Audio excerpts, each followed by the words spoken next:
सुंदर व्यवस्था बनाई है।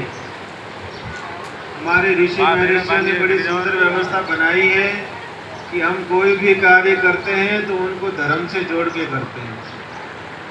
घर का प्रवेश भी करेंगे तो पहले घर में यज्ञ करवाएंगे, फिर सभी अतिथियों को बुलाएंगे, निकट परिजनों को बुलाएंगे, सबको भोजन प्रसाद खवाएंगे और फिर घर में रहने जाएंगे। पहले घर में रहने भी नहीं जाएंगे। कितनी सुंदर व्यवस्था ऋषि महर्षियों के द्वारा बनाई हुई।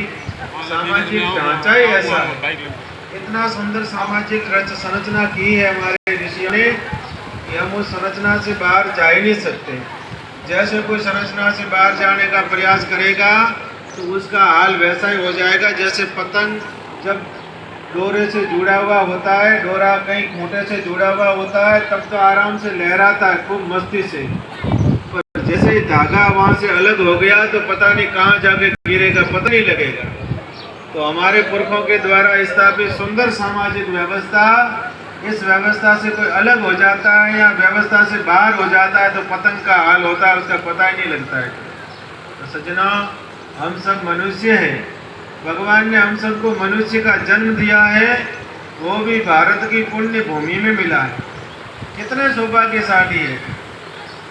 कभी कभी तो मैं विचार करता हूँ कि मनुष्य कितना भाग्यशाली है कि भगवान ने इसको मनुष्य बना दिया। ये जीव कितना भाग्यशाली है कि भगवान ने इसको मनुष्य बना दिया।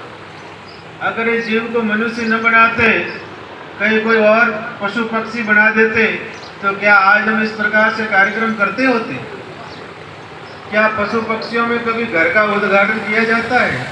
क्या पशु पक्षियों में विवाह शादी आदि किए जाते हैं?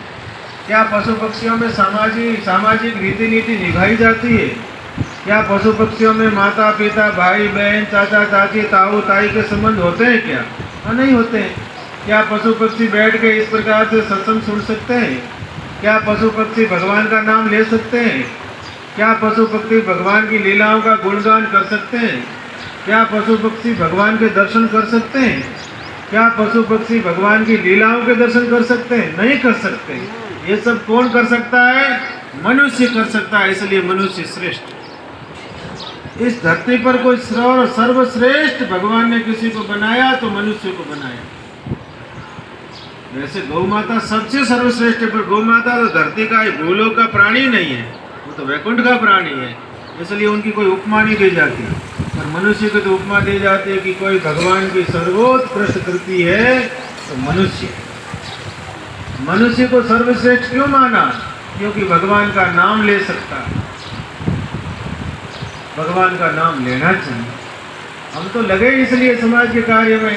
अब जहाँ जाते हैं वहाँ बातें क्यों कहते हैं? अब आप जीवन में कितना उतारो आपके ऊपर निर्भर करेगा। अब मेरा तो काम है कहने का। मैं तो जहाँ जा रहा हूँ 2-3 साल से चिल्ला ही रहा हूँ, कह ही रहा हूँ।